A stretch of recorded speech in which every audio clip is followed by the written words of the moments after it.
Alright guys, hello and welcome to another cast in Alchemy League Season 4. We are on a custom setting with a custom map pool. It's a very unique tournament, and I'm quite grateful that you're here to join with some of the casting for it. We have two sets, as always, for you today.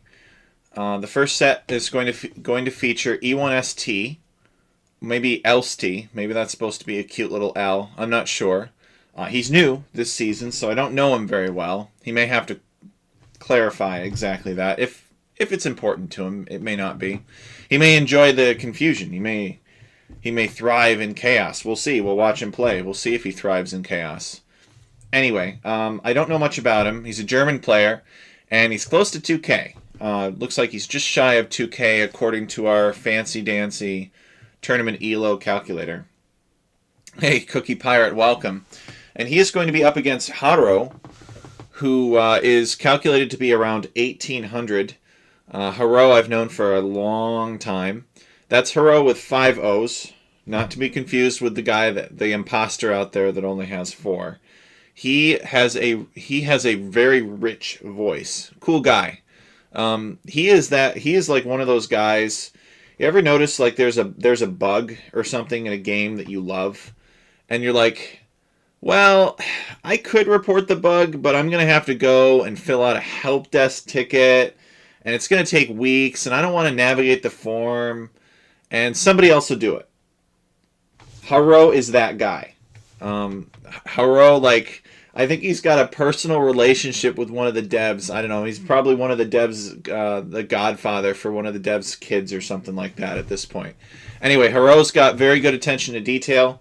And he is very active in the forums with all the bug reports, getting the devs to notice and fix them. And he's of course active in Anvil. And Anvil is known for their custom maps. It's the home of Krazini. So he is from Bosnia Herzegovina. So he's also part of the Balkan community. So our first set, we're going to see E1ST versus Haro. So, almost a 200 ELO gap here, but we have seen some upsets before. Maybe Haro will manage to take a game off of E1ST. We'll see. You generally have 2 opponents in the sprint who are above you and 2 opponents who are below you. So if you can take a game off of a guy that's above you, that really helps you out, because it's an uphill battle to win that. And then when you're defending against lower ELO guys, you have to, well, they're trying to do the same thing. So let's take a look at the civilization draft for these guys. We got the map draft here. This is before we had the pictures. So E1ST picks the map of the round, which for the first round is Utqiagvik, and Henry Bolingbroke, aka Haro, a random name. Anyway, they took turns banning maps until only China Hot Springs remained. So they're going to play on Utqiagvik and China Hot Springs. Let's show you what civs they will not be playing. E1ST banning Mongols, Haro banning Persians, Chinese, Spanish, Georgians, Hindustanis. So the Spanish and the Persians because of Utqiagvik being a nomad map, but also Mongols too, because there's a lot of huntable meat on Utqiagvik, and they don't want somebody to abuse that. The other bands may be related to China Hot Springs somehow. They appear to be strong, unique unit civilizations. So I would presume that that's why Haro and LST banned them. Alright, let us go into the game now. I'm going to try with Capture Age just because it's that good. And we'll see where it goes. If it doesn't work, then we'll have to do something different. So let's full screen it here. Oops. Capture Age. Aha, perfect. And let's get going.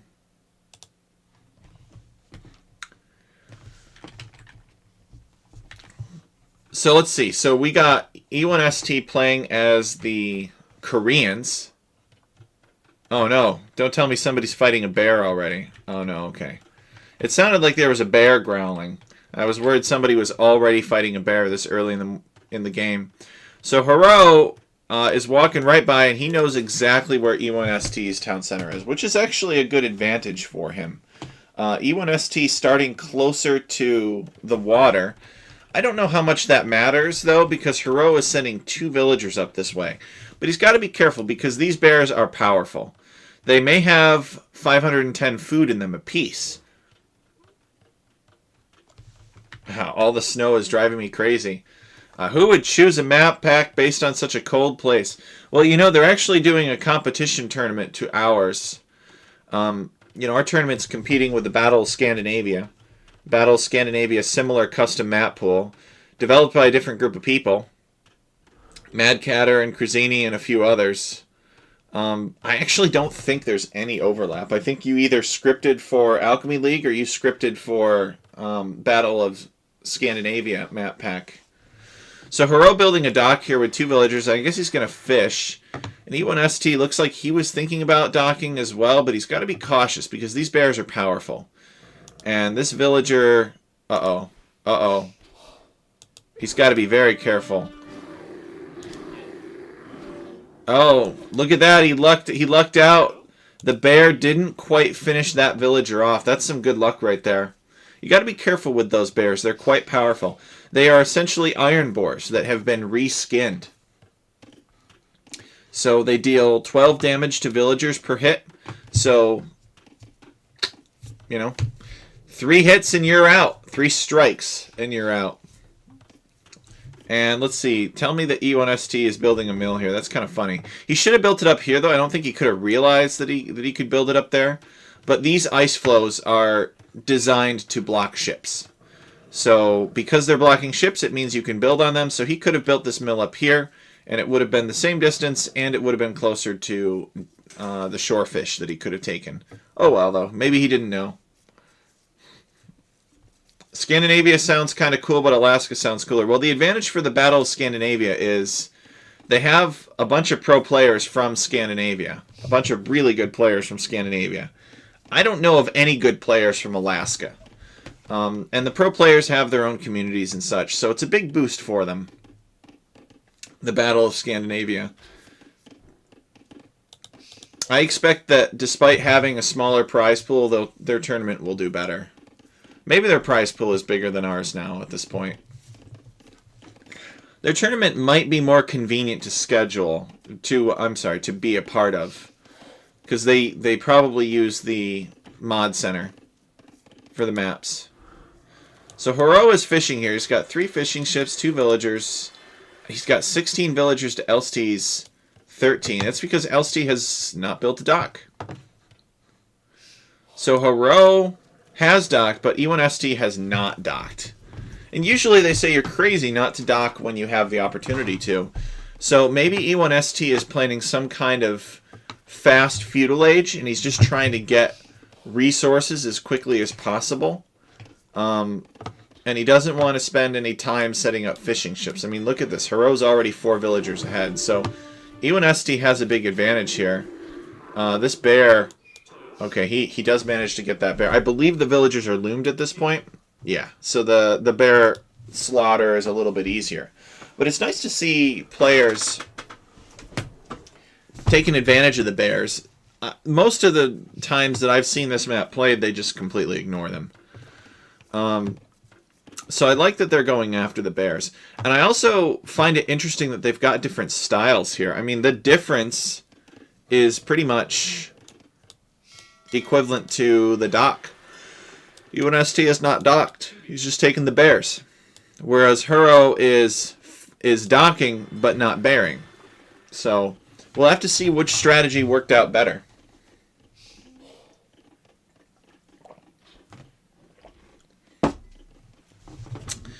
It kind of sort of was meant to be, I think, for E1ST here, because Hero couldn't really do what E1ST is doing, right? If Hero wanted to go for the bears, he'd have to send a bunch of villagers all the way over from this town center. His town center is kind of just inland here. It's more inland than E1ST's. So he, you know, he doesn't want to waste all this time walking around the map trying to find some bears. Whereas E1ST just knows that, hey, you know, I've got my town center right here. I send out some villagers. I kill my first bear. I kill my second bear, and he's probably going to move on to this third bear here. And he's just going to keep taking food in that way.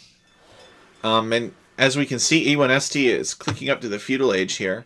Haro is not quite there yet, but he certainly wants to be. I think he's going to idle his town center. Maybe he won't have to click up. Haro is going to come over here and mill these berries and these deer. And by the way, these aren't deer. These are reindeer. Deer is just short for reindeer, and the graphics are wrong. But they're meant to be reindeer, not deer. Okay, Haro has the food. He's getting loom now.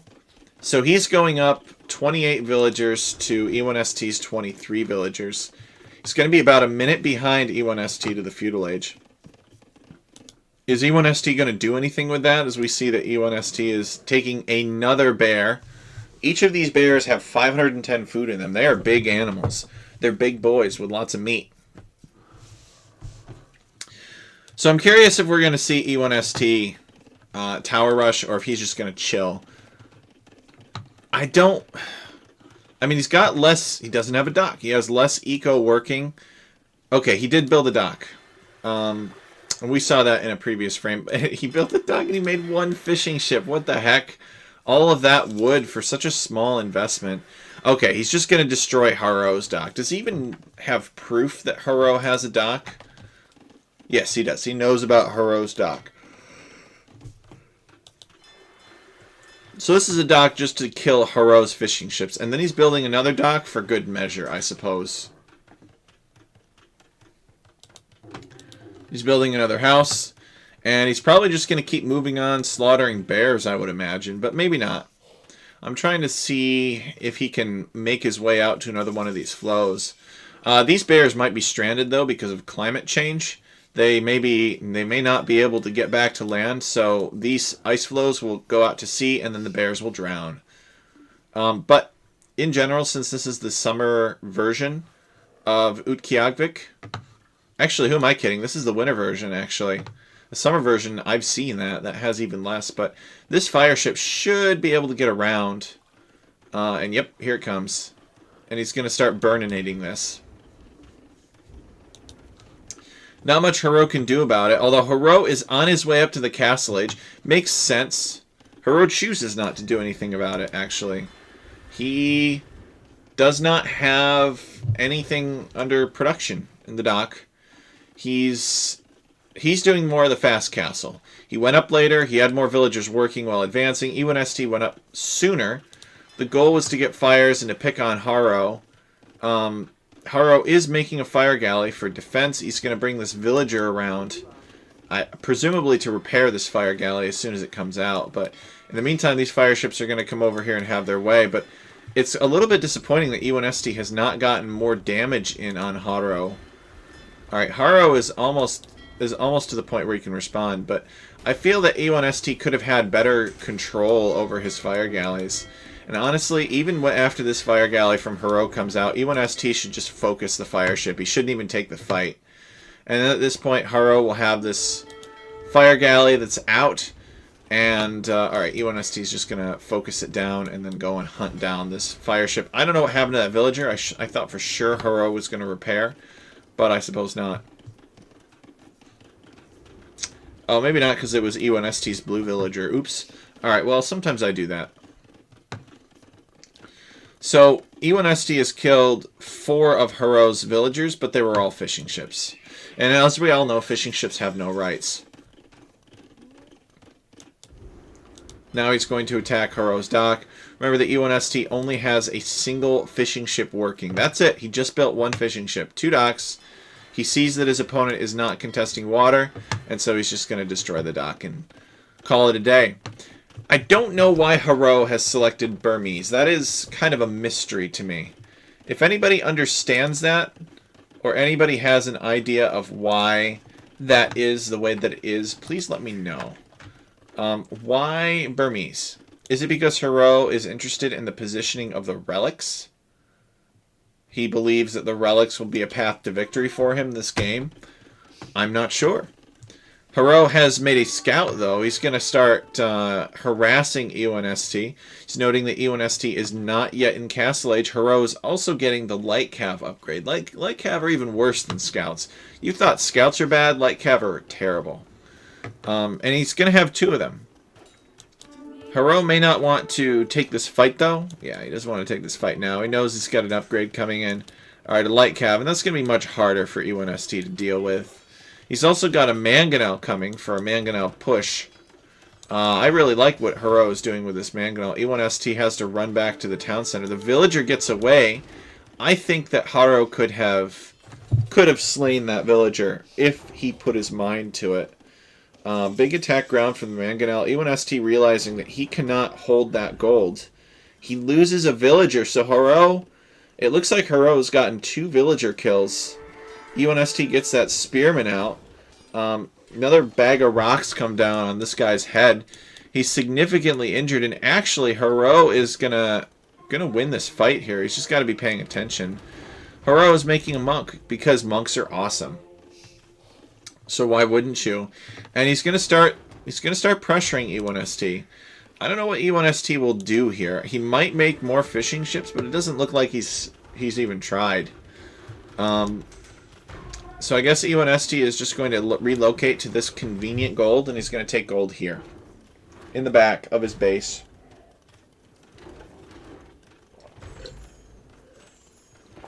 And E1ST is Koreans, which means he gets guard tower defense for free.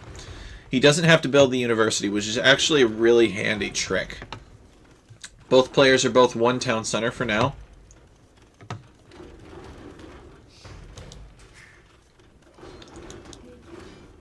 Light Cav coming here, disrupting. Alright, E1ST getting another kill on Haro. Sorry, Haro on another kill on E1ST. Making them tied. That makes a lot more sense. E1ST coming and charging down the Mangonels, thinking better of it given the positioning of the Light Cav. Pulls back and resolves to simply repair this town center. So, here is where I think Haro loses this game. What if these Light Cav, instead of being here running around this town center, were right here? Look at E1ST's wood situation. He is completely gone. He just bought some wood. He probably bought the wood to build this lumber camp. If Haro were over here and he found this, this would be GG right now. E1ST is in very ugly shape. But, propaganda moment. But Haro is so focused. He's so focused on the town center and the 1 town center all-in push with the Mangonels and the monks. And he wants these Light Cav here. But you really got to take advantage of the mobility with the Light Cav. And there's kind of no excuse for it. Because he should know that E1ST is probably getting resources. I mean, are you really going to expect me to believe that 5 villagers are gathering enough gold to create not only this, but also to keep the town center repaired? Looks like E1ST is about to lose his town center, though, which is a good win for Haro. But I would say Haro should be more curious, and he should be like going out across the map and checking to see where his opponent is, but he manages to win the game. Nice. Look at that. I was not expecting that. I should have believed in the monks more so. So Haro winning with this all-in Burmese push against E1ST. There's only 1 town center here. I love it. It's beautiful. It's the way that the map was meant to be played. I don't know. Maybe there are different opinions about how it was meant to be played. But I thought for sure that E1ST was going to do this little vicious little boom over here and come back and counterattack Haro, but I guess not. So the first game goes to Haro. Well fought. Well played. Fast castle. E1ST did not invest much in fish. He did destroy Haro's fish, but at that point it didn't matter. So maybe that was the game deciding mistake right there. I'm not sure. What I am sure of is that we get to enjoy a second game now. So let's take a look at this one. This is China Hot Springs. E1ST is going to play as the Portuguese, and Haro is going to play as the Huns. So again, blue and yellow in their typical style.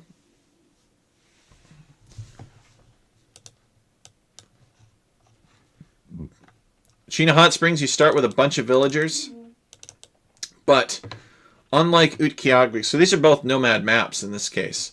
Unlike Utqiagvik, you start with this scout.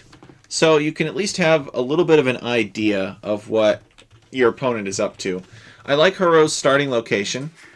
He's got the gold, he's got the stone, he's got the wood, and he's kind of close to this fish here too. You start on this map, Utqiagvik. Utqiagvik, the map that we just watched, was made by Huhue Koiro 22. He's been a long-time supporter of the community. And China Hot Springs was created by Sing Sing AoE. And I don't know much about them, except that this is their first season scripting for us, and I really like this map. And I've liked Sing Sing's work in general in the past, too. It's all been good stuff. So, Sing Sing decided that we're going to start players with a dock on this kind of like this private pond here. And the ponds are small, so it's kind of like you get a free fish boom, but on the other hand, there's not a lot of fish here to boom on. There's only one deep fish, and there are generally only 3 or 4 shallow fish. Plus, you start getting into the castle age, and you could pretty much reach ships from anywhere. You could have archers around this and shoot things down. So it's really not that powerful. So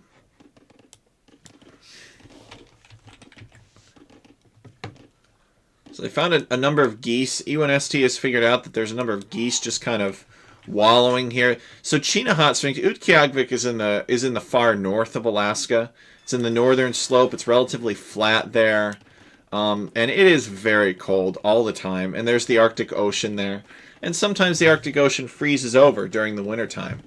But this one here, I think it's more so, it's closer to Fairbanks, Alaska. I think it's probably the closest city to describe it. And there's this naturally occurring hot spring there. And nowadays, it's got all kinds of cute little touristy log cabins built on it and such. But I like to imagine that in the time of the Middle Ages, it was this unruly, sweltering river rolling down the snowy sides of a mountain. You ever seen a picture of those Japanese monkeys in the hot springs? I always saw those pictures and I thought, well, you know what? It must be really nice to be that monkey right now, but how is that monkey ever going to get out of the hot spring? You know, because the hot springs are in the they're in the mountains and they're covered in snow. The monkeys are sitting in those hot springs. What are those monkeys called? Somebody remind me.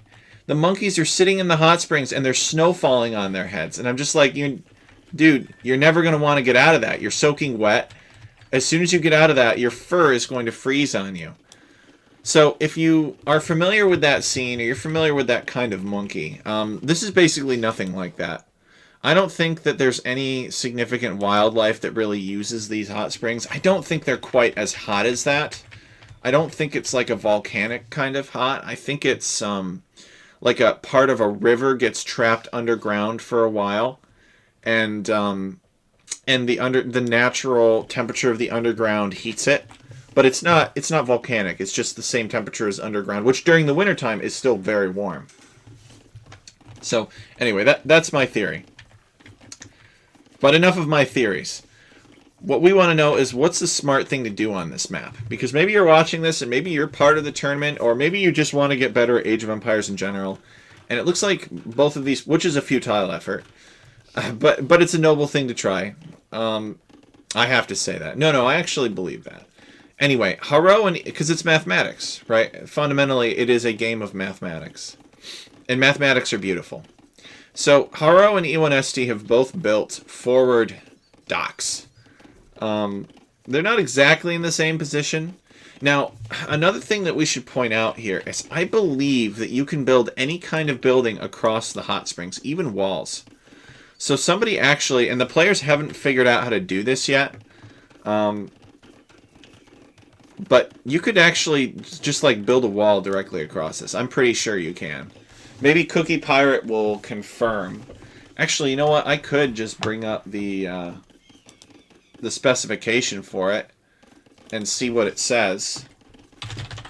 We have this all defined so that when players complain about the maps, we can say, look, you didn't read. You didn't read it. Because everybody likes to play, nobody likes to read. But you may find if a map does something that you don't expect that you may wish that you had read. So Portuguese versus Huns. Obviously, the Portuguese are a long game civilization here. Somebody wants to make carracks. Somebody wants to make bombard towers. I mean, maybe the organ guns. But Huns strike me as a very aggressive choice. I think we're going to see Haro go very heavy Castle Age here. Alright, so let's see if we can take a look. AK-02 Chena Hot Springs. So we're going to come over here to Alaska. We're going to go over to AK-02. And we'll get back to the game in just a sec. But I'm very curious. I'm very curious. Any terrain that is both navigable by ships and walkable by land units shall allow for the construction of any building traditionally available in the technology tree. There we go. So that includes walls. Which is what I thought. Anyway, back to the game. So we can see that E1ST is first up to the feudal age. And he has a head start on sinking Haro's fishing ships again. Poor Haro. He can't seem to keep his fishing ships alive against this guy. But it can be really hard because those 2K players have very precise build orders. It can be really hard to keep up with that. I think Haro is actually feudal age himself. He's headed up to the castle age. So Haro doing the fast castle here. Haro probably wants cavalry archers. He's probably going fast castle into cavalry archers with the intent of raiding his opponent to death. He's hoping that this back area is open enough, there aren't enough resources in here. It's kind of a nomad map, but it doesn't have the same kind of resource plentifulness or plenty that Nomad has, I feel. So it's a little bit different, it's more predictable. Maybe the resource plenty is similar to Nomad, but it's just more predictable. And Haro wants to punish his opponent for not securing all of his resources. I mean, if Haro could get in here and deny this stone and this stone here, and he pretty much could with the same group of cavalry archers running in between them, he could really put a hurt on E1ST. E1ST building a stable here. He's got villagers on gold. He's got some villagers on geese. Has he taken some of these forage bushes? It looks like he has. Portuguese get some weird thing. It's true, the map is naturally divided in half.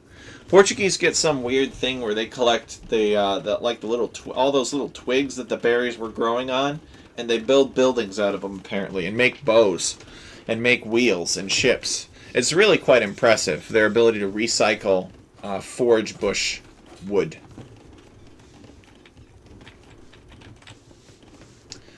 Alright, E1ST putting up a market. He has reached the feudal age. He's got, or maybe not reached, but he's been in the feudal age, would be a better word for it. He went more heavily into water. He sunk pretty much all of... Yeah, I don't really see anything. Sunk pretty much all of Haro's fishing ships, which is unfortunate for Haro. So E1ST completes that market and he clicks up to the castle age. And he builds his palisade wall. He's got 2 fishing ships in his pond, and Haro has 3. Haro could delete these fishing ships for population space if he wanted, or he could build fish traps. The thing is that at this stage in the game, fish traps are expensive.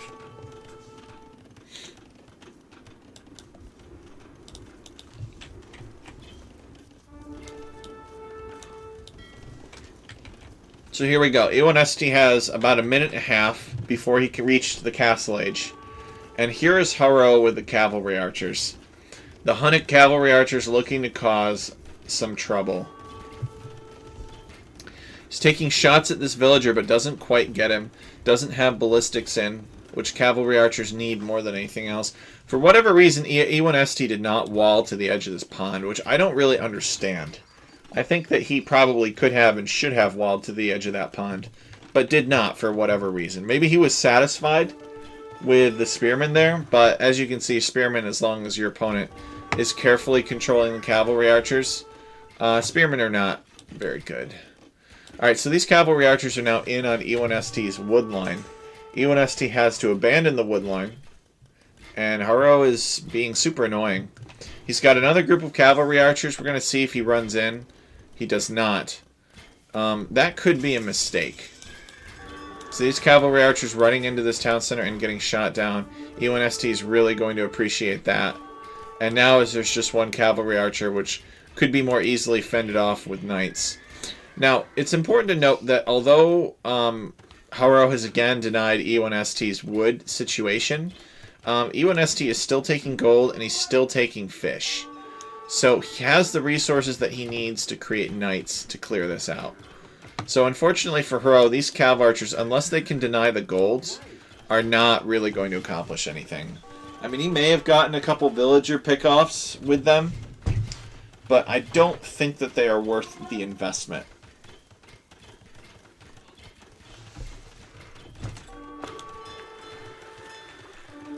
Demolition rafts under construction for E1ST, but I think he gets a little bit greedy, and he's waiting for Haro, or he's waiting for a second one, and then he's going to come in and blow Haro's cavalry archers up with 2.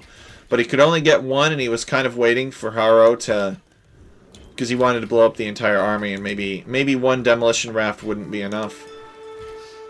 So this is good stuff right here. Haro has taken E1ST off of this gold.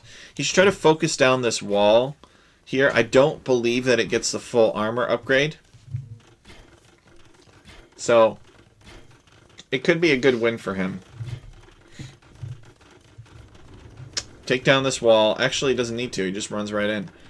Alright, and he can camp on this gold. Maybe Haro should invest in siege. You know, maybe he should build himself a forward siege workshop. Get a monk out. Convert that knight. That knight. E1ST deleting the knight so it cannot be converted. But yeah, siege workshop. Mangonel's pushing on things. Maybe a scorpion or something to kill skirmishers. As long as he can keep his opponent off of this gold. Actually, his opponent's on this other gold. Well, never mind. It could be hard. Then, given the number of town centers and map control his opponent has access to. But unfortunately, a Haro forgetting about these cav archers. He loses a few of them to the tower arrow fire. He's heavily invested in the cavalry archers. He's on 3 ranges. He's heavily on gold. He's got 40 villagers to E1ST's 45. He gets the wall segment down, but he doesn't rush in. He should really just deny these gold miners here. He does build the forward siege workshop, so he's doing the right things, I think. Let's actually take a look at Haro's scouting information. Does Haro know about this back gold here? He does. So Haro knows that his opponent can take gold here, and he knows that his opponent can take gold here. So I think what you need to do in this situation is you need to like rip through this, maybe build a ram even, and deny the gold here, and then leave a few cavalry archers here to deny this gold. If Haro could shut down the Portuguese from gold, it'd be devastating. Because right now E1ST doesn't really care about what Haro's doing. He's booming from 3 town centers. There's a demolition raft, and Haro's got to back away. Haro should just run through and like chisel down this wall from the other side and open it up so he can go in and out whenever he wants. What do we got for siege? Alright, we have a couple of mangonels. Well, he won't be able to get through as quickly. E1ST building a castle here. He bought the remaining stone that he would need. This castle will pretty much shut down all aggression. It would take Haro forever to come back here and go around this way, and he can't come in this way because the castle covers all of it. So, luckily for Haro, he could get a ton of villagers this way. All he's got to do is just sit here and... What are you doing? No, Haro! Haro, no! Oh, no! So now he's trying to reposition his army. Actually, he does manage to get through there with only a couple monks dying. Oh, E1ST finding that he can shoot at the mangonel. Alright, there he goes. So Haro's going to get this town center at least. He's going to get that damage in, which is good, but this castle is pretty unfortunate. And also unfortunate for Haro is the fact that He's going into monks to convert expensive units, but Huns do not get redemption. At least I don't think they do. So he's not going to be able to convert the piano cannons.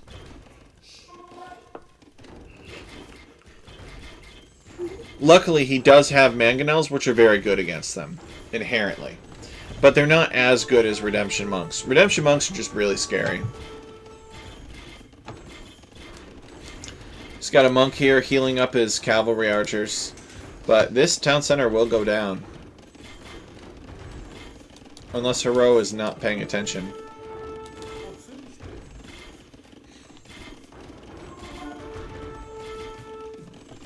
So what do you do now if you're Hero? Hero is making a decision. He is going to build 2 more town centers, and he is going to try to catch up in villager count. I think Hero should go to the Imperial Age. I know, I always think that. But think about all the wonders that rams could do for him. Capped rams would be pretty powerful. Okay, E1ST's original town center goes down. He's got these 2 in the back.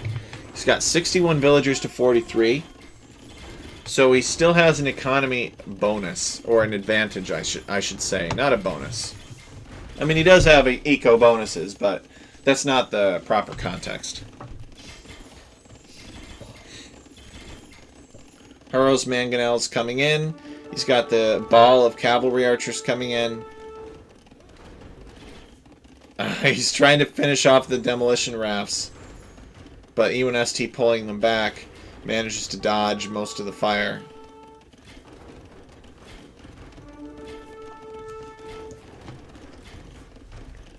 Mangonel micro. Oh, those organ guns managed to take down 1 mangonel, and now they're going to go for another.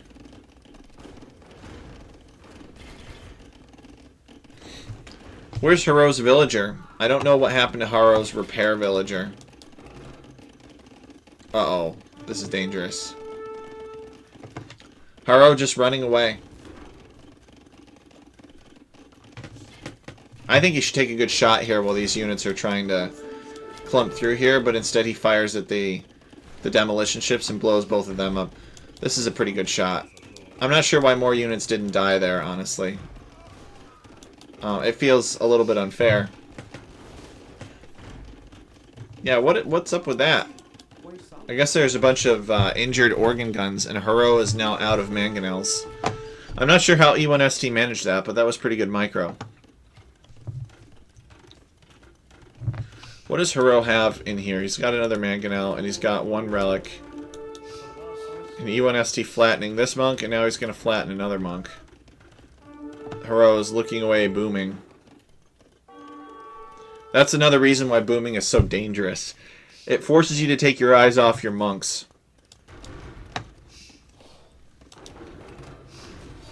Okay, Hero does get a little bit of revenge with this mangonel.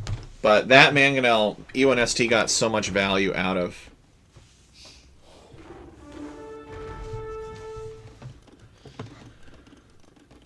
What else do I have to say? Well, E1ST is coming out here and he wants to build this town center.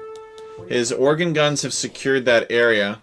Hero's cavalry archers cannot take the fight because he has no more mangonels. Those organ guns, super annoying. Hard for the Huns to deal with.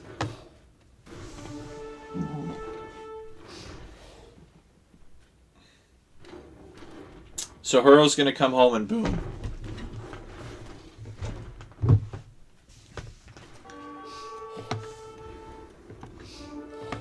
He's going to build a defensive siege workshop.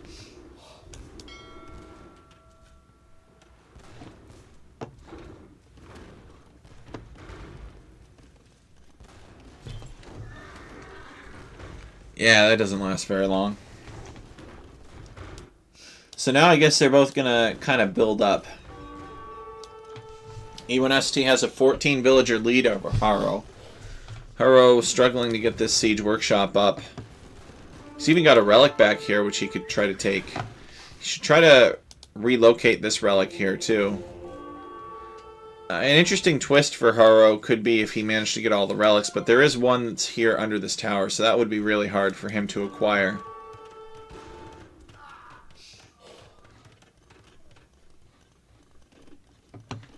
E1ST coming here for an organ gun raid, just running around. If you get enough organ guns, you can eat town centers and such. It's very dangerous. They're a powerful unit, although they were nerfed a lot. Picking off a few villagers just to pad his lead. Again, about a 14 villager lead for E1ST over Haro.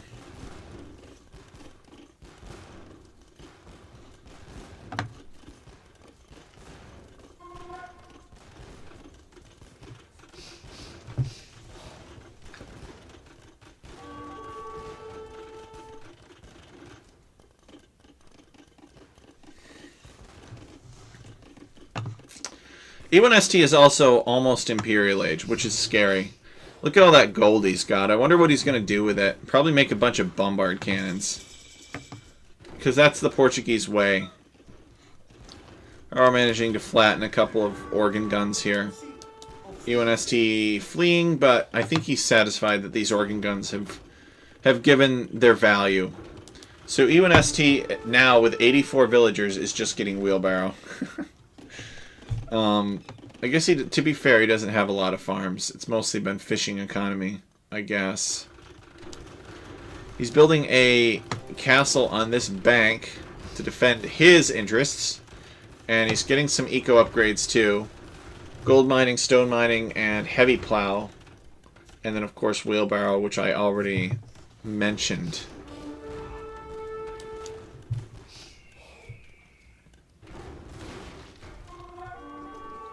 Haro not really getting good trades here. He wants Imperial Age himself. He sees that his opponent is Imperial Age. I think Haro needs to stop making villagers and save up the food to click up. And that is indeed what he's doing. Yeah, he's not making any more villagers, even though Haro would love to have 100 villagers right now. He knows that clicking up is more important. He might even buy some food just to click up now. But he also might not. There we go. He's got the resources to click up, and he does. Cookie Pirate loves the piano cannons. Another town center here out on the stone. A good one for E1ST.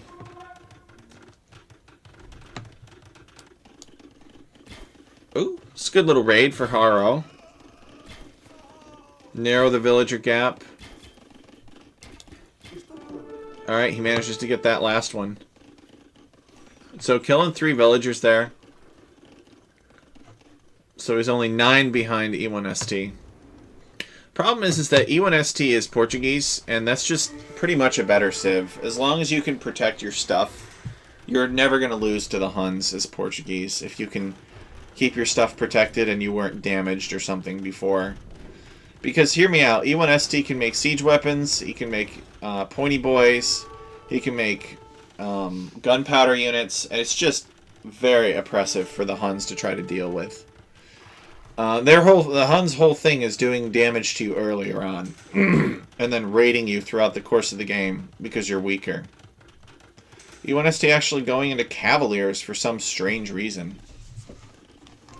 Because that's an interesting choice. Haro is... If your opponent only has pikemen, then Cavalier can be pretty amazing. Can you imagine there was a time when Halberdier didn't even exist either, when pikeman was the biggest that the spearmen got? Oh, those were the days. And Frankish cavalry was overpowered. Paladins were just overpowered back in the day. They've thankfully been heavily nerfed. Because there's more to the Middle Ages than just some guy in heavy armor charging in on horseback, as romantic and sexy as that might sound. Because that's what we've seen in the movies. There's more to medieval combat than that. E1ST raiding Haro's woodline here. This is painful. Haro... Okay, Haro is now figuring out with the cavalry archers where to go. And they will win this fight, but he will take some losses, actually.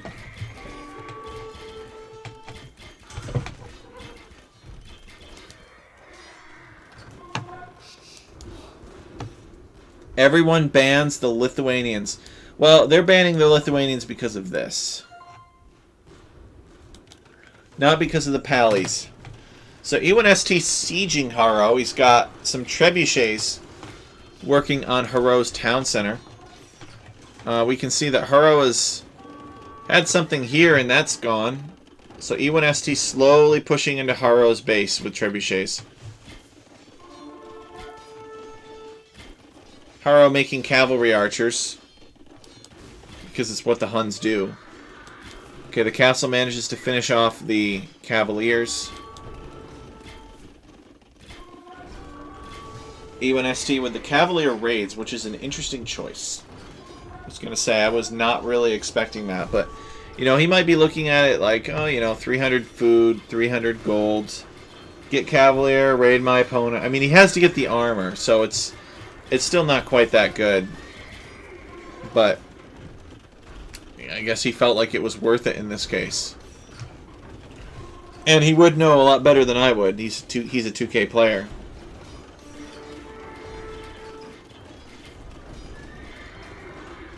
Exactly. It's all about forcing your opponent to go for the relics. The relic victory. Yep. Very important. We love our relic victories.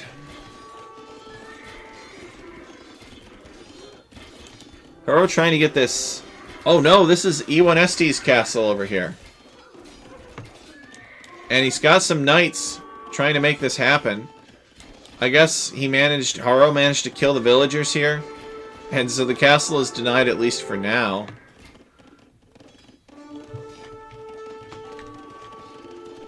And Haro calling the GG. He's just too hurt. Just too hurt and too rated. So, that's 1-1 right there. E1ST winning one and Haro winning another. Lithuania for ALS 6. Whoever plans it gets to decide, as long as it's not too similar to other places that we've recently been. Well, GG, well played. I was impressed that Haro was able to get that first win off of E1ST in Game 1. That was pretty impressive. Let's go and take a look at... let's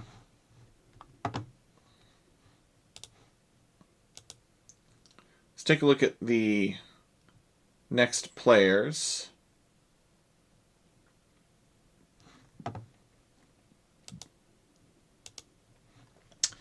So we're going to be doing Snappy versus Leonovu now. And Snappy is around 1945, according to our ELO calculation. And Leonovu is about 1750. So it's about 200 ELO difference between these guys. With Leonovu having an uphill battle here to beat Snappy. Because Snappy is the tougher dog than he is, according to our ranked ladder. Let us examine their civilization draft. Sorry, their map draft. So this set is from round 2. And the map of the week is Chandalar Lake. But the map that is decided through the discard system is Yukon Gold Rush. The civs that they will not be playing are Persians, Japanese, Georgians, Lithuanians, Armenians, and Dravidians. What else can I tell you about these players? Well, let's get into the next game, and then I will tell you.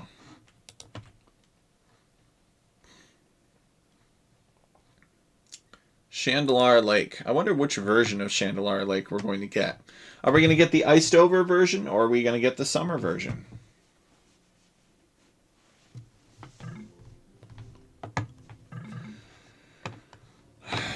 We're going to get the iced over version, of course, because we always get the iced over version.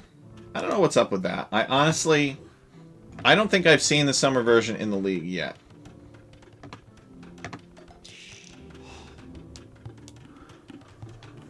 Oh, a little bit of idle time here. Both players struggling to get up their houses, and we have Italians versus Ethiopian. That is an interesting choice indeed, as we see that Lamarcus Lawliet, a.k.a. Leo, he is pushing in a deer. Let us go over here to casting, and we'll just call him Leon. So what can I tell you about these players?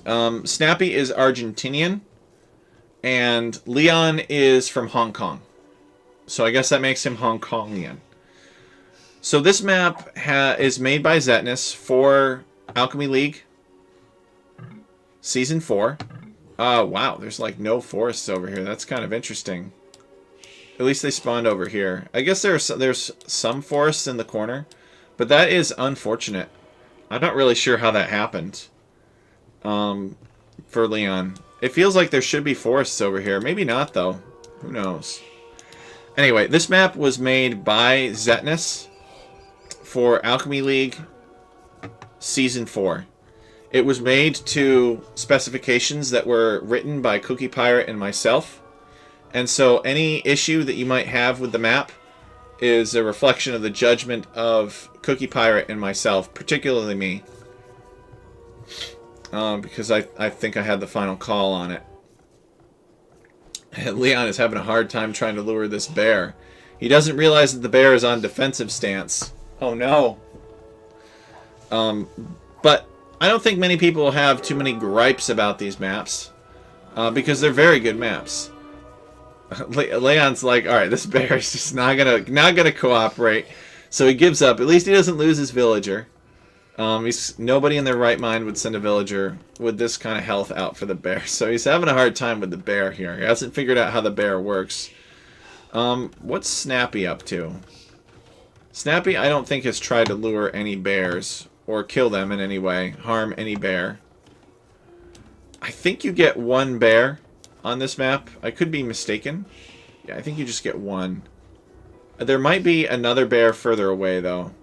Maybe you get two and just one of them's really far away. Maybe that's how it works. I'm not exactly sure how Zetnus did it. The details of that kind of stuff are up to the map maker. It's his favorite map, and he's ready for a summer version. Yeah, you know, the random map scripting parser is just like really bad at conditionals. I know it's supposed to have them, and it's supposed to be random, but I feel like we're getting heads or tails every single time we flip this coin. Because it does completely change how the map plays, you know?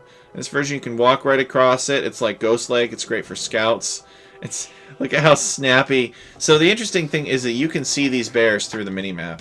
And so Snappy is like intentionally coming out and around and going the long way to go around that bear because he does not want to mess with it. Snappy respects the bear. Leon has come here and he's fought this bear, but it looks like it cost him a villager to do so. And now he's going to mill the bear. And he'll get some shorefish gatherers as well. So that's an unfortunate loss for Leon. Getting used to the bears. People, they just don't read. We have all the information about the bears documented in our specification. Oh no, Snappy, no, no. Okay, Snappy manages to, I guess he was working on that before. He did want to do the bear lure. He wanted to build the mill first and then kill the bear, which is, I think, the meta. Yeah. 5th game, and it's always been winter. That's annoying.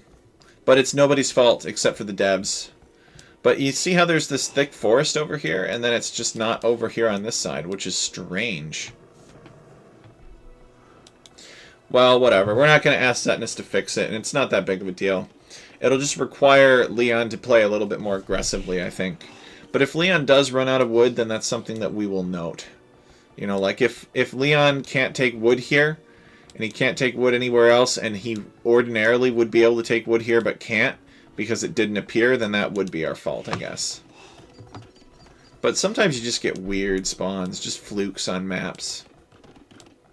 So this is a real wolf predator. Like this actually acts like a wolf. Oh, what was that? That was the sound of Snappy building a barracks. Snappy actually has not built a lumber camp yet. He built this mill before the lumber camp. He's chopping now. He could afford a lumber camp. And I guess he's sending villagers out. Maybe he'll build a lumber camp over here or something. Something crazy that only Snappy would do. Whereas Leon is here. Okay, and they both actually have barracks, to be fair. But Snappy already going up to the... Well, they're both going up to the feudal age here. Snappy has 2 more villagers. They both have got some idle time here, kind of figuring out the Dark Age economy. One of those villagers I can explain in the context of losing a villager to a bear, but the other one I can't. So you guys might have to help me out with that.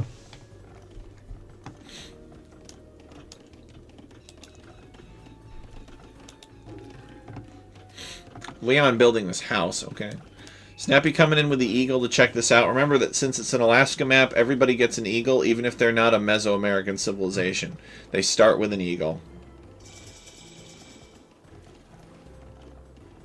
Yeah, it would have been cool to see additional biomes. And I don't think it would have been too hard to script either. But it is what it is. We can't change it now.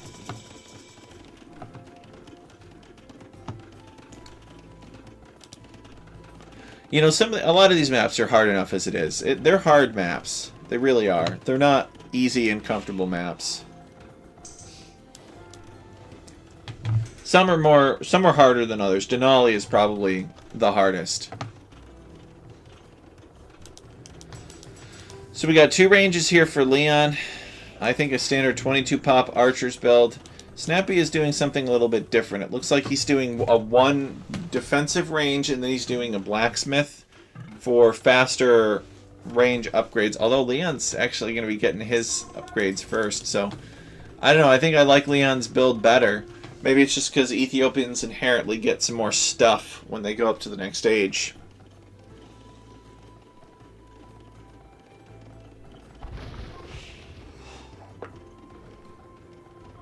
Snappy realizing he has to abandon this gold mine. Leon is here too fast. Where does Snappy go for gold? Well, Snappy knows about this gold back here, doesn't he? Oh. Does he? Does he? He does not. Oh my goodness. Poor Snappy. Alright, so Snappy has these 2 golds here that are both denied by his opponent. Because they're forward. And Snappy does not know where this gold is. So he's forced into skirm, probably. Yep, and that's what he's making. He has no gold. His opponent has taken him off of gold. He's going to make skirm. But then Snappy has to be careful, because if he makes too many skirms, he'll never get out of the feudal age. They just cost too much food. So what does Leon do now, then? He just keeps making archers? Looks like that's his plan. Oh, he's got this forward watchtower here. He does not want to give up this position. I think he's pretty excited. He's like, you know, I beat this 2K player off of their gold. Ironically, though, Leon leading Snappy past this gold. So now Snappy knows that he has this gold here. Snappy did not know that he had this gold until Leon led him past it, which is really funny. And now Snappy is probably going to come onto this gold. So that is very ironic that Leon led Snappy right to this gold, and now Snappy's going to have gold that he can take. You guys watch. I'm making the prediction now. Snappy is not going to come back here. He's going to come over here for gold. Leon has plenty of military. He's got his eagle here, wants to help out. And he's doing a good job of microing the military. This tower does go up. Yeah, this tower goes up, which means this gold mine is now obsolete. Snappy's not going to be taking from that anytime soon.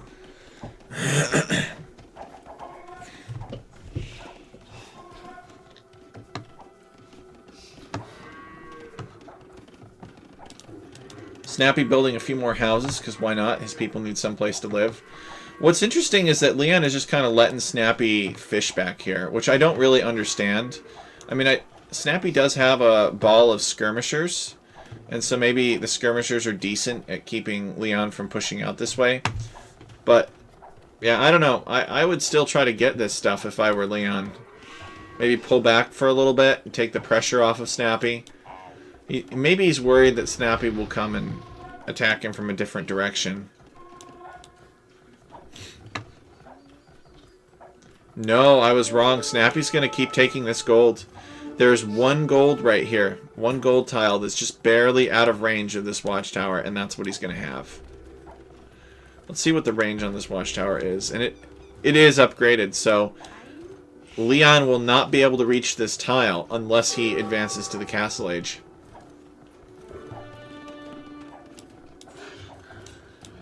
Oh, here it is. Sneaky Snappy. Alright, he's taking the gold over here. He probably already had this set up, actually. Maybe I should have seen these gray dots on the minimap and looked over here. Maybe I saw them and assumed it was a lumber camp. Not sure. But Snappy is not hurting for gold anymore.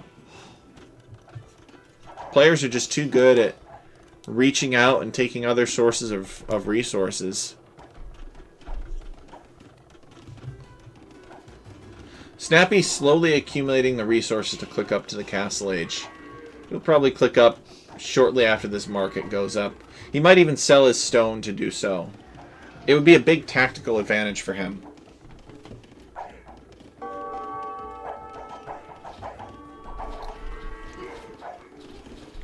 I don't know. The summer version will have naval combat. So it'll be a completely different element. It'll be aggressive in a different way. Leon has built a stable and he's made himself a scout here to help deal with the archers. That is an interesting choice. He's got a couple more scouts here. Leon with 22 military to Snappy's 15. And he's got more eco too. But Snappy has a secret weapon up his sleeve, and that is Castle Age. If he can only survive until then. So Leon wants to come in. He wants to get... Oh, no! Oh, no! Snappy, no! Holy dead villagers. Oh, no! That's very bad. Is this GG? Look at all the villagers that Snappy is losing. He's lost 8 villagers. Okay, he finally gets that tower up. And now Leon has to pull back, but... Leon has lost 2 villagers, and Snappy has lost 8. That's very painful. No, but when you hit castle, you have access to Bodkin Arrow, which you can research and get more range. And it's not too expensive, and since both players are in on archers, they're going to be getting it anyway. So it's essentially free. You know, it's something, it's not an expense that you have to pay for the tower. You're already paying it. Snappy, Castle Age, and Leon is nowhere close. Leon is all in feudal. Look at this. He went archers, then he went scouts. That's a big investment.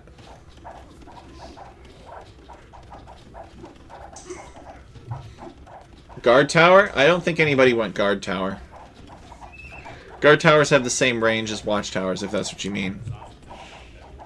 So Leon, I guess, he uses the market. He stops making military. And he is going to be clicking up soon himself.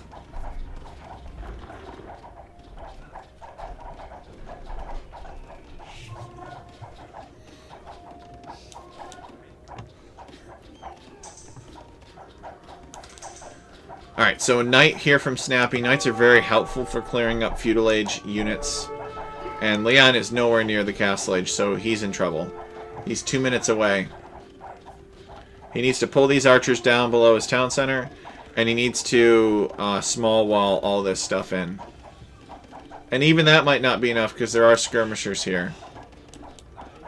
It's like he's still making... Nope, he's not making any more archers. He's got a scout here.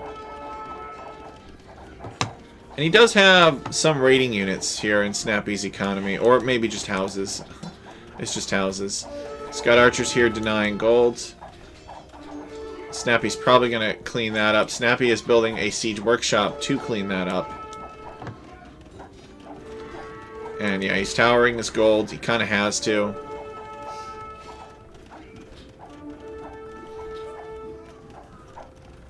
No. Nope. No extra range from guard tower, just a bunch of extra health. They are much more powerful. Leon needs to keep these archers alive until he hits the next stage. Castle is not in a great spot here. You know, there's nothing to protect the base of it.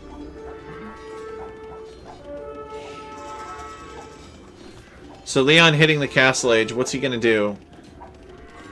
He's got no gold. Wait, what? Snappy is backing off. He's going to let Leon come back to his gold. I think that's a mistake. Leon getting crossbowmen. All that Snappy has to do is just, like, take everything that's here and just camp it on the gold. And he could crush Leon right now. But I don't think he knows. He doesn't have the same benefit of omnipotence that we have. Or not omnipotence, omniscience. We can see everything. Snappy can only see his point of view. And that is as it should be.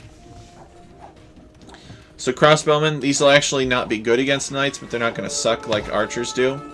Bodkin will make them a little bit better. He really needs about twice that amount to fight off knights. And of course, Ethiopians getting pikemen for free.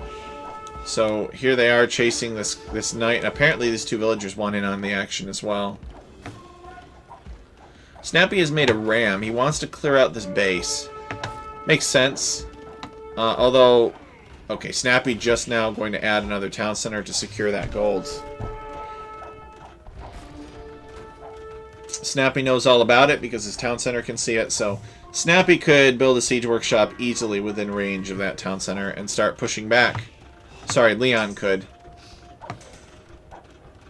Looks like Leon has also made a knight. A knight to help him snipe mangonels. That's all this knight is for. That's his one job. Look at, there he goes. He's like the orc with the flaming torch running into that floodgate underneath the castle. You know, he has one job, and that job is to blow up and destroy the walls of the Hornburg.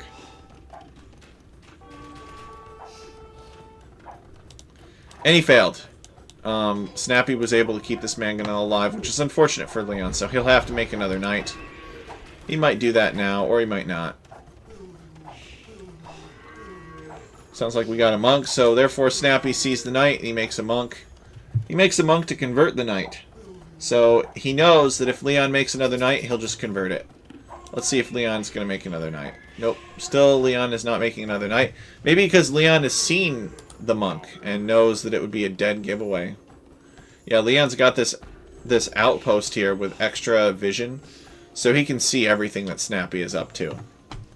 That outpost is actually really helpful for him. So what do you do now if you're Leon? Well, you get your eco upgrades. You get double bit axe and you get horse collar. Again, really terrible economy on the Alaska maps, which is not surprising because the economy of Alaska is not very suitable for farming. But it is suitable for logging.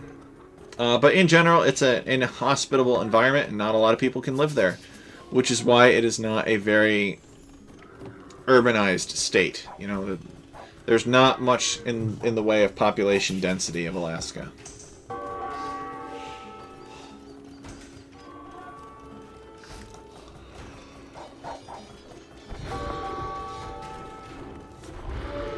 Oh, Leon, you're playing with fire. Oh, man, that was a big hit there. A lot of units got really hurt. Luckily for Leon, they were pretty much all full health. So you see immediately a monastery foundation come down after that hit. But yeah, these units kind of all clumped up to get around this bush, and the mangonel landed a direct hit. Another one like that, you know, if it were 2 mangonels, he would have lost 30 units. Well, not quite 30, but he would have lost 20 units. Hey, the otter one! Otter, isn't it a little bit early for you? Aren't you supposed to be here in like an hour or so? You know, 6 a.m. your time? Welcome, welcome. Oh, yeah. Get out of there. It's not worth it. There's 3 mangonels.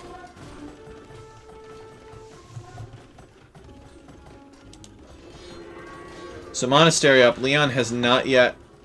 No, Leon. Leon, you're playing with fire. Just get back and heal up your boys. He's got to do that. He needs to make a monk first. He's made a replacement knight to try to snipe these mangonels. But it's tough because he doesn't have redemption. Oh no. Snappy. Snappy with the greedy castle. Leon sees all these villagers and he knows that Snappy is up to no good. Oh no. That wasn't too bad actually. That was like 3 crossbowmen.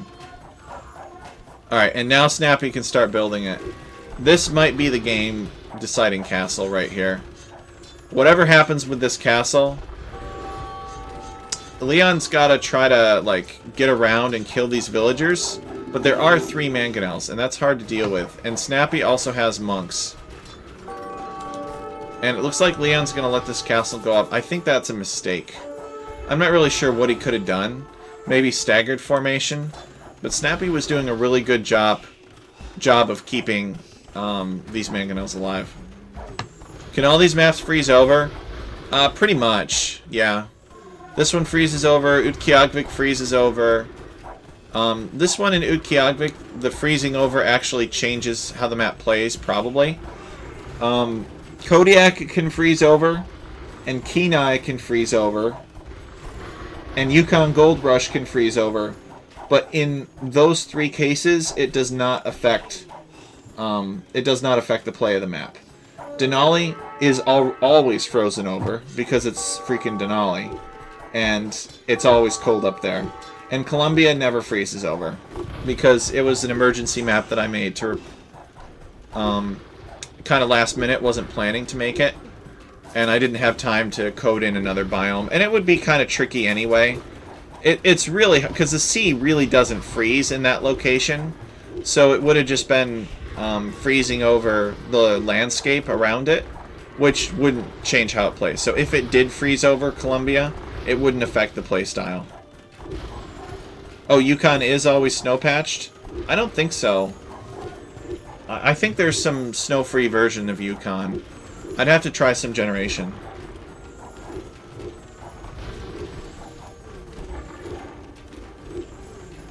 But, Otter, on the ones where freezing over would affect the play, the probabilities are broken down in the component spec for the map, so it is documented for the ones that would affect play, where it would matter, you know.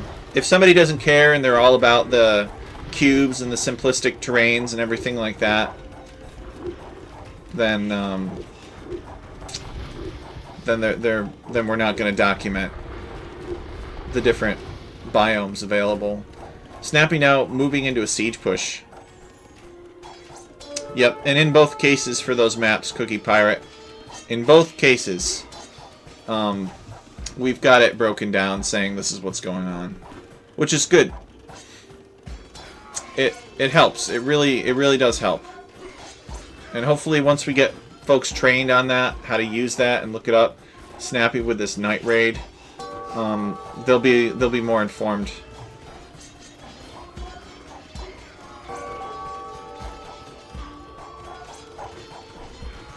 So Leon deciding to build a monastery here, but these knights are in on his economy. Oh, you should. You really should, Otter. It'd be a good use of your time. I highly recommend it. It's not written catalog style. You know, it's broken up into piece by piece. This is what you need to know. As Leon calls the GG. Snappy turning it around here. Snappy was on the defensive for a long time this game. Most of Feudal Age. But Leon did not manage to deny Snappy's gold where it mattered. He denied these front 2 golds, and he was just like, that's good enough. He didn't go find this gold, and he didn't try to deny this gold. Although he was here now, actually. But if you're going to do pressure against somebody like that, you really have to deny a resource. It's not enough to come in and just take them off of it temporarily. I mean, sometimes that can work, but it's better if you can deny it entirely. And he had a really good start. He basically denied all of this forward res.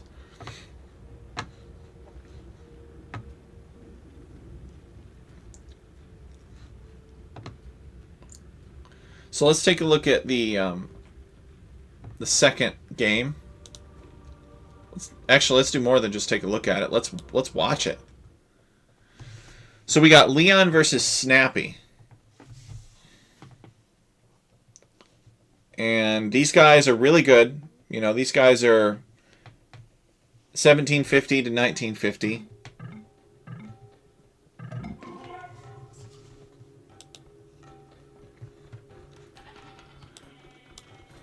Okay, so this is a snowy version, but plays the same way. This one was made by Jasuni. So the previous map was made by Zetnus. And these guys have decided they're going to take the gold, which is kind of funny. Usually you build a dock. I'm not really sure what's going on here. I guess they're kind of waiting for the wood to build a dock, I would assume. So this one was made by Jasuni. Jasuni liked the idea of villagers panning for gold in the Yukon River. So Snappy taking a little bit of gold because he can. Took 50 gold actually, and now he's going to come back. He's actually not too far away from his town center, and he's just going to send him to work back here. Maybe he could have built a lumber camp up here or something. Maybe he wants to build a lumber camp back here, but I guess he's just going to take stragglers for now. Whereas Leon is still taking gold. I'm not sure what Leon is up to. Maybe Leon is going to do some kind of goth man-at-arms. Just endless man-at-arms. Maybe not. I don't know. Could be militia. I would love to see just a stream of gothic militia coming across the map here. Oh, yes. Oh, yes. Here it is. Wish granted.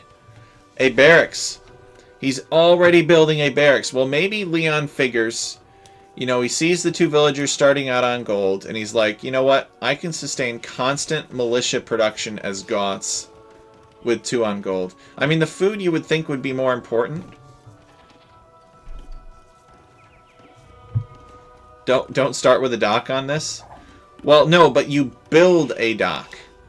I believe that is the meta. Is that you want to build a dock on this map with your gold mining villagers. The one that you start with a dock is Chena Hot Springs. Alright, so Leon is going to come over here, and I guess he's going to take some deer. Now you start with this horse scout. Snappy is going to see Leon taking his deer, and he's going to think, how rude. Or Leon's going to come over here and kill the next deer, so he's going to lame Snappy's deer. Leon is over here looking for Snappy's vulnerable wood lines. He finds it. There it is. An interesting river configuration. I agree. It's fun. Alright, so this laming villager manages to dodge some town center arrow fire. And he's got a little bit of meat on him. And you do not start with a scout that can attack anything, so you pretty much have free reign to go over wherever you want. And if your opponent wants to chase you down, he's got to use his villagers to do so. But Snappy is going to wall this off, except for maybe right here. Leon has to be careful, though, not to run into this bear, because the bear will maul him to death.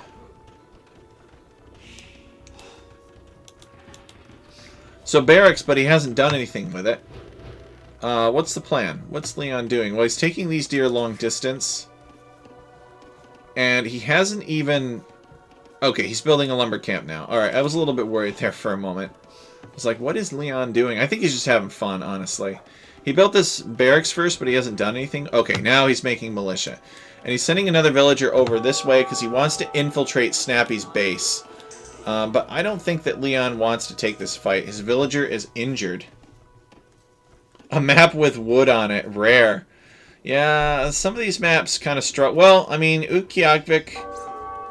What do you expect? There's literally no trees up there. And Denali, again, there's no trees up there. There's a lot of really cold Arctic places. But this one, I mean, it's just running through the Yukon territory. Or the Yukon River flow through Alaska. And Alaska generally does have lots of trees on it. So, it looks like Leon is trying to infiltrate Snappy's base, and he wants to go this way. He's trying to escape with this villager. But Snappy is going to shank this down unless he deletes his own gate. No, this is Snappy's gate. The villager goes down, and Snappy's going to try to finish building this gate. Snappy also wants to prevent Leon from slipping in back here. Otter, where have you been, man? Where has the Otter one been? Otter, did you go to that that Red Bull, Woolaloo, or whatever it is? Renato, maybe? Something. Something that everybody in Age of Empires should be all hyped up for. Did you go to that thing? The castle in Spain? Is that why you're so far behind on the league? I don't think the Otter one has played any of his sets yet. But you weren't busy with that. You were just busy with other things. I think some people from the community did go. At least Plotter Ghost went. I guess that's all right. You know, they work hard on it. Red Bull putting that whole thing together. I don't know. It feels kind of over the top. It's not like it's football. But I get it. I get what they're trying to do. It's fun.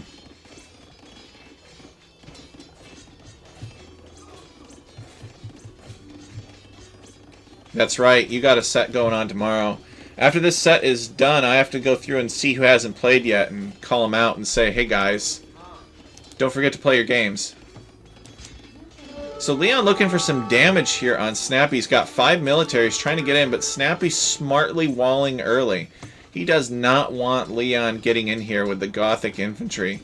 And I think Leon should recognize this and just stop. And try to click up as soon as possible.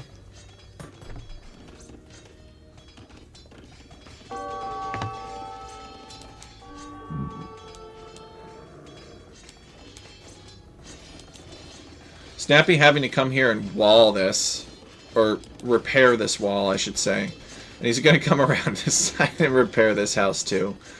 So it's not free, you know. Snappy is under pressure, but Leo needs to get up as soon as possible. He needs to get into Man-at-Arms. He needs to be making towers. Snappy wants these berries, so he's already preemptively small-walled and he's building a mill here. And he's even coming out and repairing this house for whatever reason. Snappy building a barracks of his own now. What do Hindustanis do? I think that Goths are actually a great civ against Hindustanis if you can force the fight in a certain location. If you can get them on the defensive.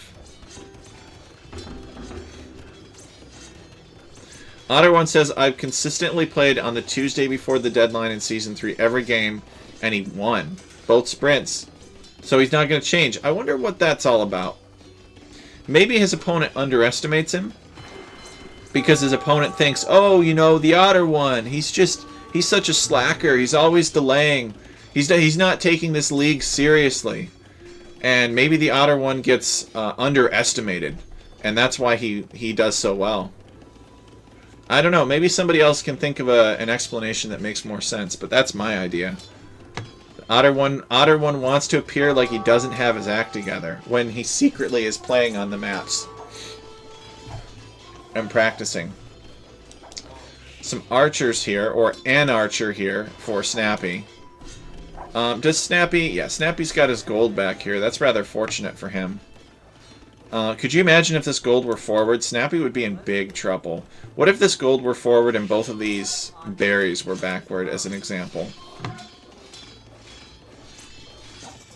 So Leon getting up to the feudal age. Actually, Leon could go castle age. He might. We might see Leon throw down like a market blacksmith. Where is it, Leon? Snappy's making a fire galley. Oh, what is this? But Leon is nowhere to be found. Leon is not on this river. Leon doesn't want to be on this river. He wants to do goth things. Snappy building a blacksmith.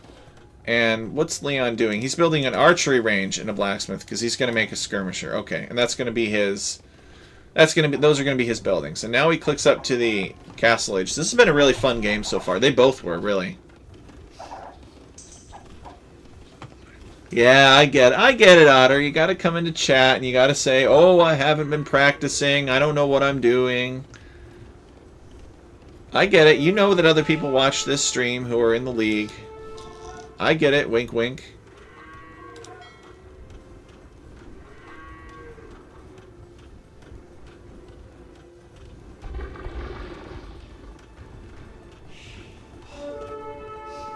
Yeah, too bad about Funny Liquid. He was a good training partner. Seems like this would be right up his alley, too. But, some people can't tolerate competitions where the guy that's putting up all the prize money gets to make the calls. We do try to listen and incorporate feedback, but, you know, at the end of the day... I'm the one that's spending on it, so I'm going to try to get something going, and I'm going to try to get a set of rules established, and they haven't always been perfect, and we haven't always done things the same way. You know, in the first season, we did a lot of things I would never do again, but we've kind of found our groove, and I'd really love for Funny to give us another chance. Oh, we've got this all figured out, I think. I think it's a fair system. I think he would be pleased. Maybe he's not interested, though, because he's got other things he's working on. But that's always tough.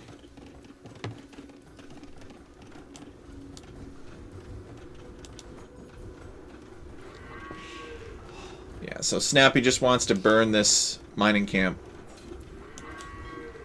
There's no villagers here.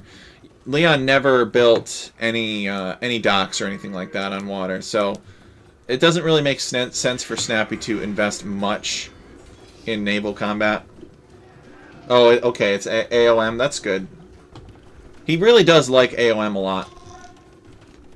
But we'd love to have Funny Liquid back.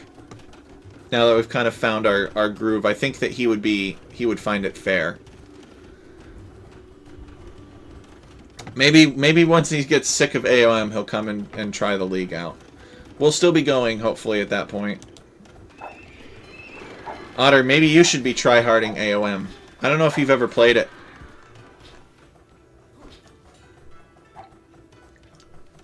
So Leon is in the Castle Age. What does he do? Alright, he's going to do the Gothic Boom, I think. He's not that afraid of Snappy. Snappy actually has more military. He kind of wants to play AOM, but he's also lazy, and AoE 2 keeps him too busy. I actually regret not getting AOM retold when it was on sale. Like, I find myself watching videos of the Viper playing AOM retold, and I'm like, I want this. Because they really did make some pretty smart improvements in AOM retold. One of the most annoying things about the original Age of Mythology, and I liked it a lot, but one annoying thing about it was that you could only use the god power once, and it was kind of like a gimmick sort of thing. Where you use it, and yeah, you know, maybe it sways an important fight in your favor, but it always seemed like it never really gave you the ability to close something out. And I didn't want it to just be one and done, so I really appreciated that they made that improvement.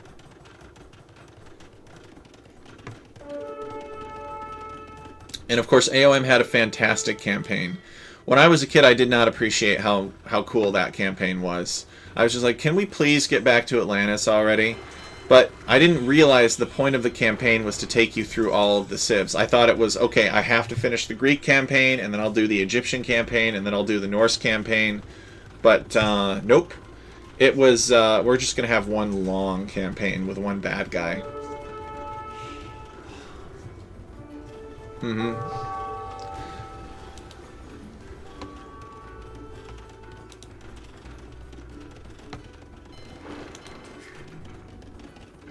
Snappy adding another town center here.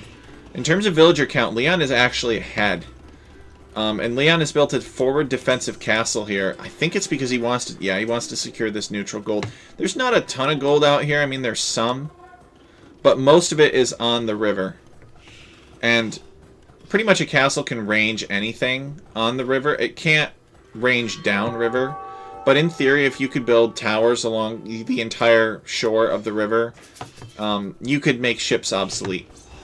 Leon is getting armor for the infantry. And he's going into Huskarls. Perfect.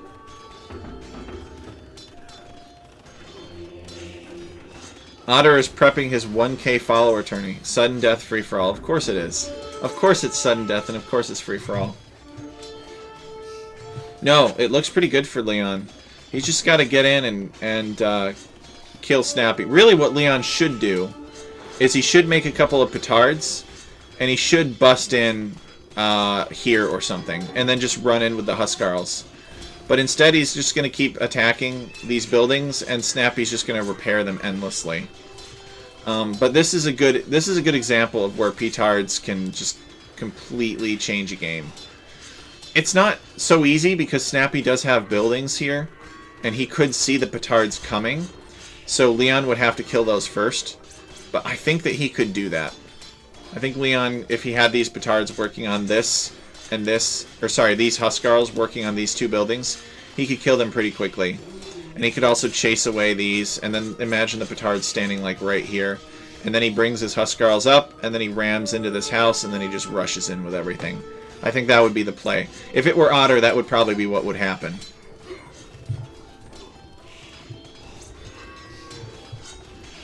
It's a good setting that had been underplayed competitively.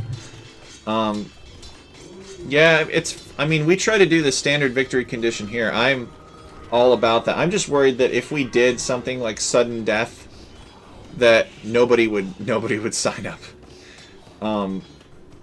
Sudden death, if you lose your town center, you lose. Calling Huskarls petards. I know the difference between Huskarls and petards.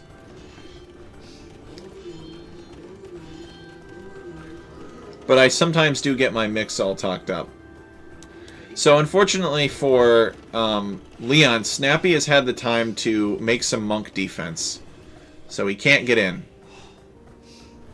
So Leon is going to add another town center here. Oh, we got ourselves the strangest of raids.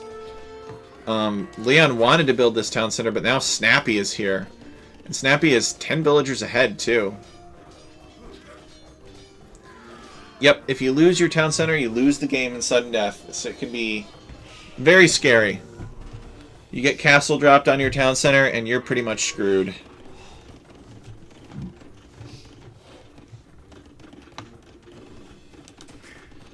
Okay, Leon does manage to clear this up, but you know, he's 10 villagers behind, 12 villagers behind now. He does have the map control, though. He really does. All right, this town center should never go up. Leon should totally be able to stop this town center from happening. But Leon is not paying attention to what Snappy is doing. Snappy's just getting away with everything this game. Look at this.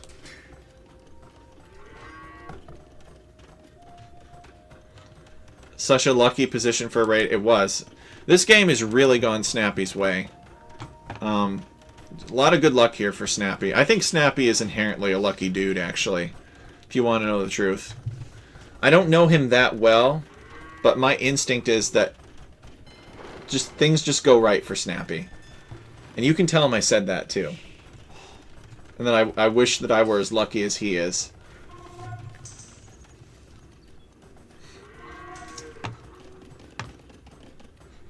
But there's obviously a lot of skill involved with being a 2K player as well, and Snappy definitely knows the game. So I'm not saying that the reason Snappy wins all the time is because he's lucky, but I'm saying somehow Snappy seems really lucky every time I cast him in Alchemy League.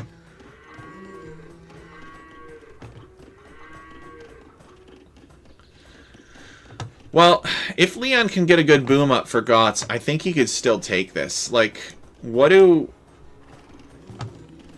Hindustanis do against mass Gothic infantry? I guess they make hand cannons. But hand cannons are still considered archers, so depending on positioning and numbers and such, yeah, this town center goes up no problem. You can kill hand cannons pretty quickly with Huskarls. Snappy still seems to want to have these ships patrolling the river. But I think that this could go late game. And I think that Leon should do what he can to secure the river and secure all the gold along the river. And deny as much gold as possible, right? Because if you don't have gold, you can't make hand cannons. And I think that's indeed exactly what Snappy is planning. Snappy is on his way up to the Imperial Age, and he's building 3 archery ranges.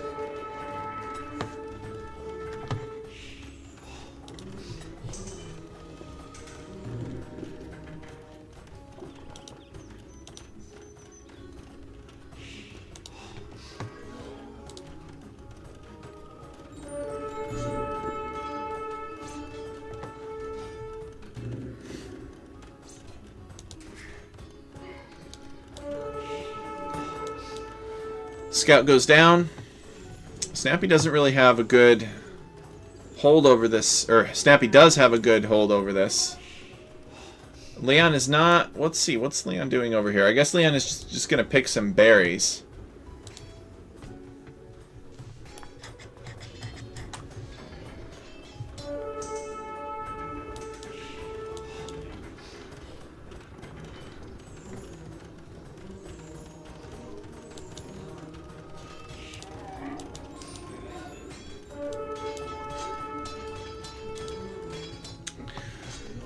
So 75 to 80 villagers, similar villager counts. Ooh, look at this. Castle dropping his opponent. Now, Snappy does not have a castle, okay? Snappy has no castle, so probably what will happen is Snappy will build a university as soon as he sees this castle start to go up. No, he's counter-castling. Oh, wow. Why isn't Snappy trying to convert these villagers, actually? Remember, though, that Snappy does have, like, 200 elo on Leon, so it is a steep hill for Leon to climb here. Both castles are going to go up.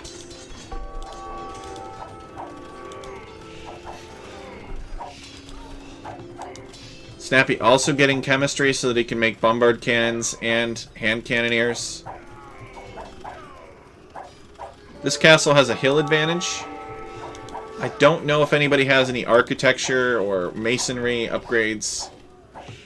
Is Leon even close to the Imperial Age? I don't think he is. Yeah, that's not good for Leon. He's getting squires. I think he's invested a little bit more in Castle Age military. He just can't seem to get in. Can't do damage to Snappy. He needs those petards.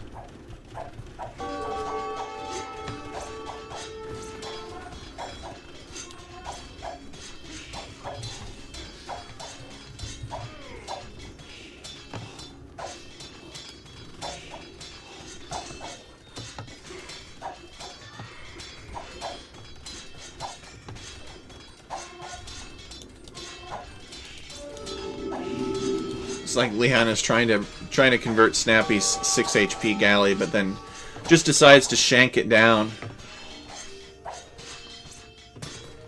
Hey Otter, thanks for joining. We'll catch you later. Yeah, we're just about done here. This is the last game for the evening to cast. Tomorrow it's back to work.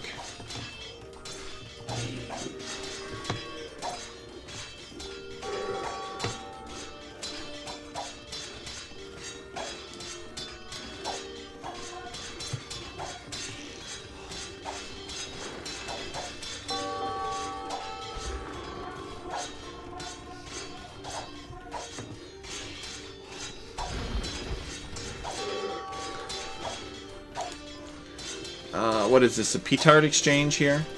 Yep, Snappy is making petards to work on Leon's castle. Even though Snappy could just as easily make a trebuchet. Castle does deny this gold, so actually this is the only gold that Snappy has right now. Leon still has map control. He's trying to get in. Is he going to get in? Not quite.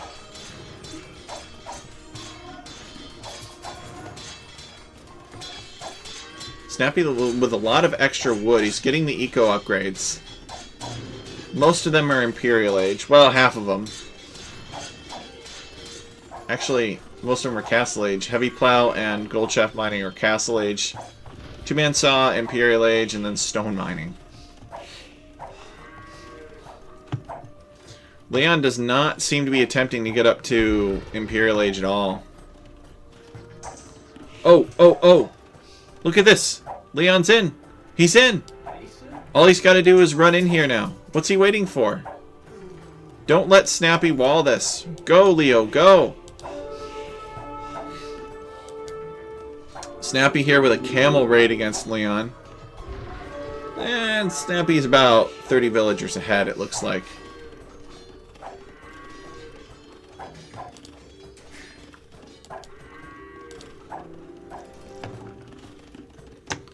It's like Leon wants to come this way instead. Imperial Age will not get him any more armor because Goths don't get the final armor. But it will get him access to Elite Huskarl, which could be pretty good. And all these other Gothic technologies. Such as the one that allows Huskarls to be trained from barracks.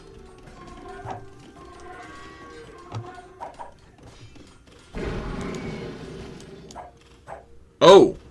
Oh! Oh, that's really bad. Oh, poor Leon. What is that, 4 or 5 villagers going down to demolition ships? No wonder Snappy kept this dock up, and I don't think Leon even knows about it. Let's see. No, Leon does know about that dock, but I guess he was just like, yeah, it's fine. We'll just leave that dock there. What's the worst that could happen? Well, it's easy for me to say this now, but if I were to ever play this map competitively, I would definitely want to make sure my opponent does not have any docks on this river if I am mining gold like this. Because that hurts. I'm also surprised that Leon is taking so much forward gold right now when he's got this safe gold back here to take. Maybe he doesn't know about it. Let's see. Oops. No, he does. He knows about it. He just wants to take the forward gold. Snappy, seeing that this is open, decides to wall this off. These two Huskarls are just kind of still standing there. Missed opportunity from Leon. Cookie Pirate is off to bed. 4 a.m. comes too quickly. Have a great night, Cookie Pirate. Thanks for joining. I'm surprised you're still awake. I'll be headed to bed. I'll be turning in myself pretty soon. Oh no. Is Leon's army about to get ambushed by all these gunners? He just runs right by. Snappy wants to trap it in with gates. Some pikemen get shot down. 2 Huskarls, 2 pikemen get shot down. Snappy does not want Leon getting in here. He gate traps him. Leon is on his way up to the Imperial Age.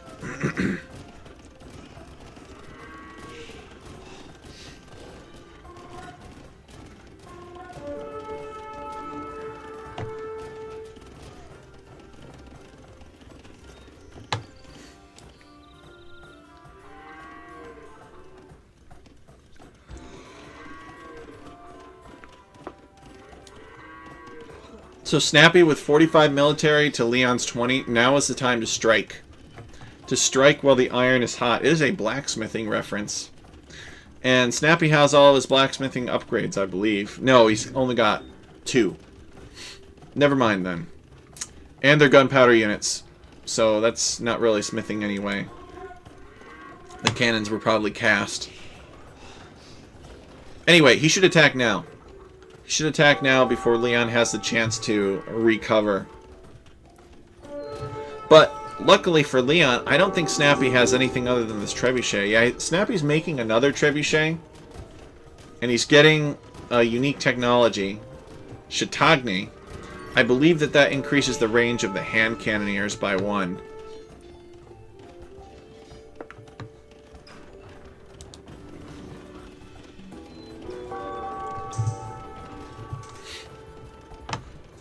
Snappy with the demolition ships. He's eager to blow up his opponent's army. Could you imagine if these demolition ships belonged to Leon? These hand cannons would be in trouble. You'd need enough of them, though.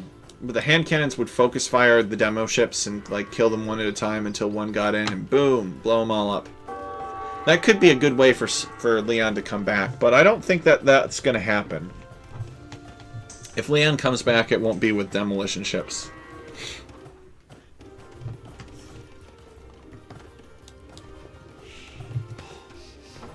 Snappy positioning the trebuchets for a siege of this castle, just as Leon hits Imperial Age. What's it going to be, Leon? He's actually going into skirmishers. At least that's how it looks. I don't like that. He's got 48 on food, 21 on gold, and he's going into skirmishers with chemistry. Maybe he has no choice. Maybe you just can't make enough Huskarls to deal with this. And my noob 1300 brain doesn't realize it.